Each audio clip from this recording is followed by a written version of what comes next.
ดน้ำหอมยูใส่สีดบอนไดแมนดีที่สุดมื้อนี้มาตอบคำถามบ่ว่าจะเป็นลูกค้าที่ถามเข้ามาทางอินบ็อกซ์และหน้าร้านมาเริ่มวิธีง่ายๆกันเลยปกติแล้วถ้าเราเข้าไปเว็บไซต์หรือเบิ่งอยู่ในเว็บไซต์ก็จะพบว่าให้สีดน้ำหอมตามจุดชีพจรซึ่งนั้นแมนถูกต้องแล้วเพราะว่าชีพจรของคนเฮากับเส้นเลือดแมนอยู่ใกล้กันที่สุด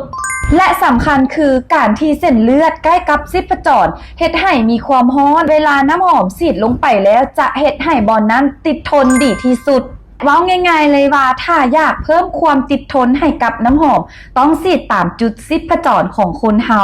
เดี๋ยวเฮามาเบิ่งกันว่ามีจุดใดแด1จุดทำอิฐเลยคือหลังหู2เบื้อง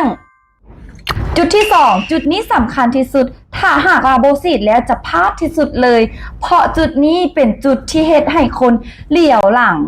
นั่นคือหลังคอจุดที่3จุดสุดท้ายคือแขน2เบื้อง